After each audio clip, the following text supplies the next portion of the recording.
Hey everyone, welcome back to my kitchen. I'm Bethany, and today's recipe I'm going to be showing you how to make one of my favorite Italian soups, which is pasta fagioli, also known as pasta fazool or pasta fagioli, whatever you call it. It always means the same thing, which is just pasta and beans.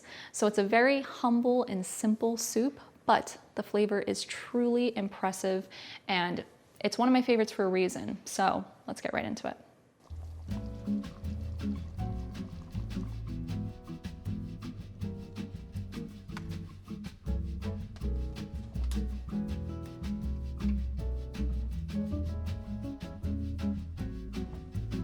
All right, so for the first step in our pasta fagioli, we want to cook our pancetta.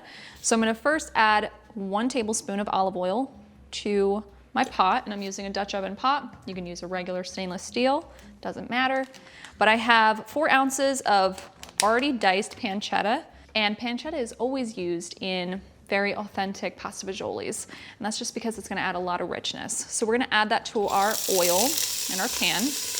I like to get pancetta that's really finely diced because I don't want big chunks of it in the pasta fagioli. So what we want to do is first brown this in the pan. We want to render off that fat. So we're just going to saute this in the oil for several minutes on a nice medium heat.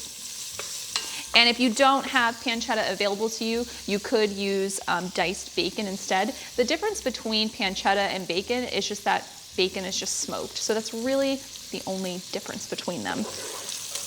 But pancetta is, of course, the more authentic of the two to use. All right, and while our pancetta cooks, like I said, it's gonna take a couple minutes, we're gonna dice up 1 onion and 1 celery stalk. I have like 2 smaller ones. They're smaller than usual, so I'm just gonna say it's 1 celery stalk. But we're not doing a full sofrito, and I'll get into why that is once we cook this. So we're gonna dice this up.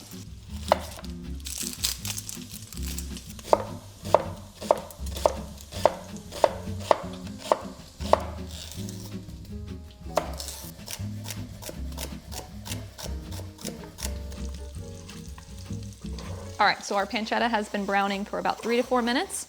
And it's nice and brown, nice and crispy. So now we can add our onion and celery. And you want those diced nice and small because it just is gonna work out nicely in this soup. You don't really want big chunks of celery and onion in a pasta fagioli. You want the focus to really be on the pasta and the beans. All right, and now we're gonna cook this with the pancetta for about 3 to 4 minutes, just until the celery and the onion have really softened. We don't really want them to be browning, just nice and soft for the soup. But I'm not including a carrot in this, so it's not a full sofrito, and I'm sure some of you are wondering why. And I just feel like pasta fagioli over the years has just been really overcomplicated, and I feel like it's a very simple and humble soup, and it kind of requires a little bit of restraint in ingredients. And I just feel like whenever I've added carrot to this, the purpose of it is to always add sweetness to a dish. I don't think that that sweetness is necessary in this, and I just feel like less is more in a pasta fagioli, so that's why I'm not including it. You totally can, but I feel like it kind of takes the soup in a different direction. So I'm just keeping it very simple with some celery to build flavor, and of course that onion. And the pancetta has salt in it, but we just want to salt the celery and the onion, of course. Always want to season every layer of a soup to build as much flavor as possible. You never want to just cook everything and then add the salt at the end. That's not building the best flavor that we can. All right, and then while that cooks, I'm gonna mince up 5 garlic cloves.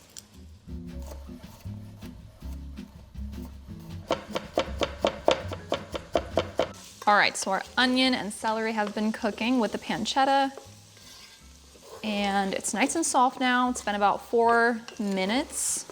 So now we'll add our minced garlic cloves right in there to cook for about a minute. Okay, so next we're gonna add 1/4 teaspoon of red pepper flakes. Don't worry, this is not spicy in any way, just adds a nice little touch of heat to the soup. And to help the red pepper flakes kind of bloom, we'll mix that in with the vegetables. Then we're gonna add 1 whole rosemary sprig.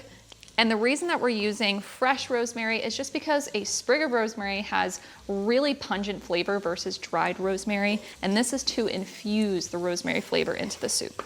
And then we'll discard it at the end.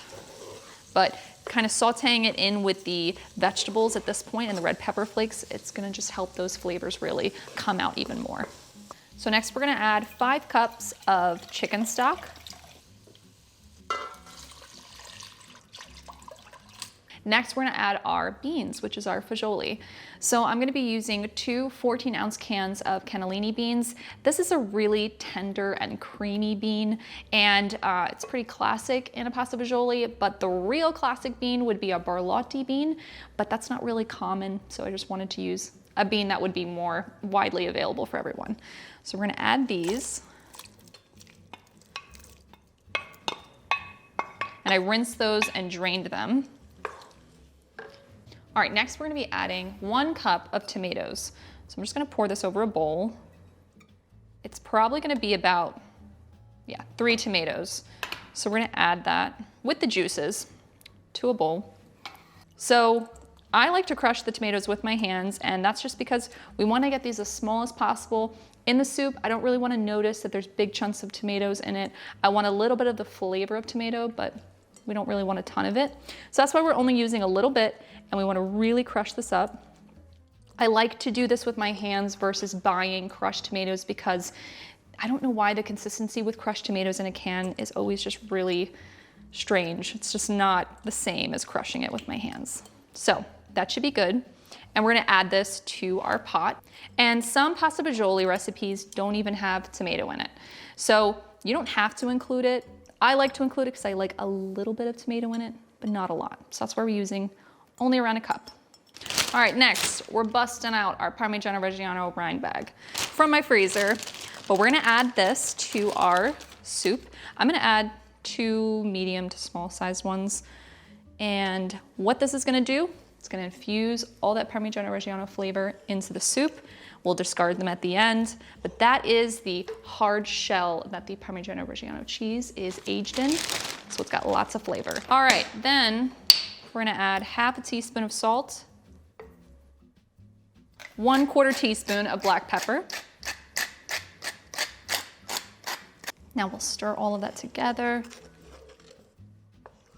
Okay, and I know we don't have our pasta in here just yet, and that's because I wanna cook all of this before I add my pasta, and we're gonna do something with the vegetables before we add the pasta. So first, we're gonna let this cook for about 20 minutes. Gonna get my lid. All right, found my lid. We're gonna cover this partially and let this simmer for about 20-25 minutes. We just want everything to kind of develop in flavor, and we also especially want that celery, because it can be pretty crunchy, to cook down and soften. And then we'll move on to the next step.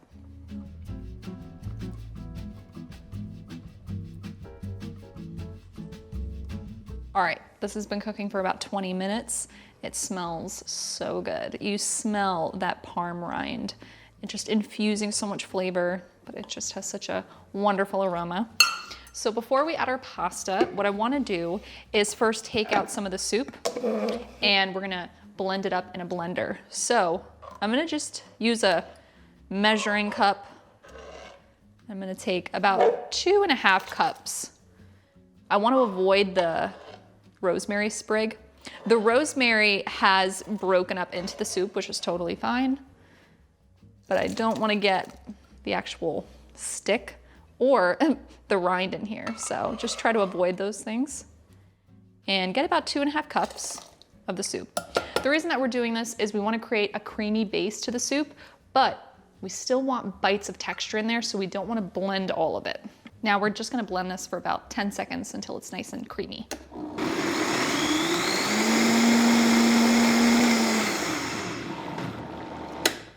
Now we're gonna add that back to our pot of soup.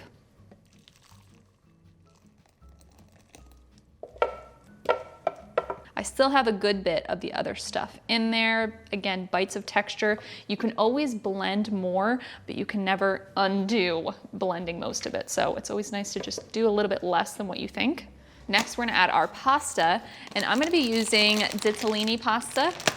And it's just a nice little bite-sized pasta, perfect for pasta fagioli, but you really can use any pasta shape. I just like using the smaller ones. We're gonna use 1 cup. Just add that. And the reason that I'm cooking the pasta in with my pasta fagioli, some people like to cook the pasta separately, but I like to cook it in with the soup because the pasta has a lot of starches that release, and it just helps make the soup even creamier and just really nice consistency, but you can cook it separately. So this is gonna cook a little bit slower than a regular pasta boiling in a pot. So probably about 10 to 15 minutes. We also want this to thicken a little bit more, get a nice creamy consistency going. And so we'll let this cook for about 10 to 15 minutes. And then we'll just stir it every so often just because we don't want the pasta to stick to the bottom. So the pasta has been cooking with the soup for almost 15 minutes. It's not quite been 15 minutes, but it's almost there. And it's pretty much cooked at this point, and it's turning into a nice consistency. We really want it to thicken up. So now we're gonna get rid of the parm rind. We got 2 of them in there, so I'm gonna fish those out. Got nice and soft.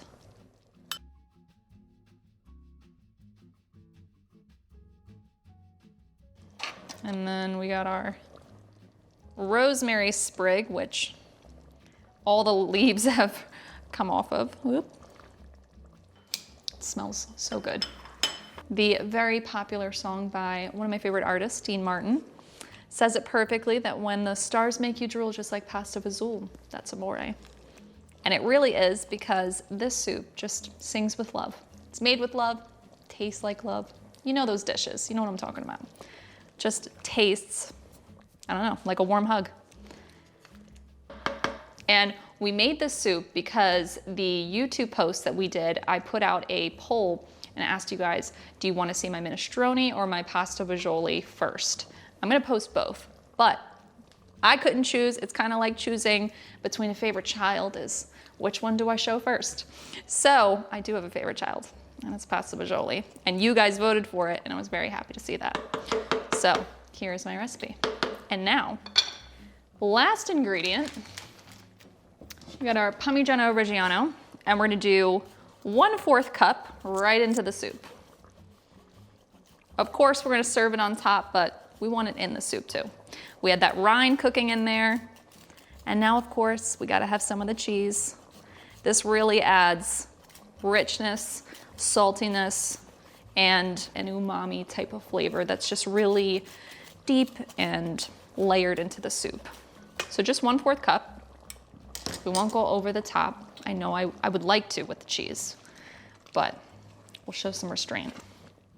We'll mix that in there. Look at that, looks so good. Delicious, oh my goodness. Okay, now we get to taste this.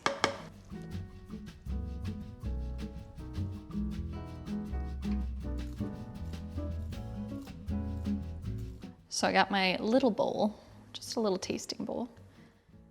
Add a scoop of that in there.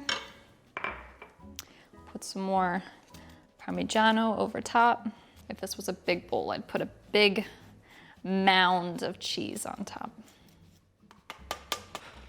It smells amazing.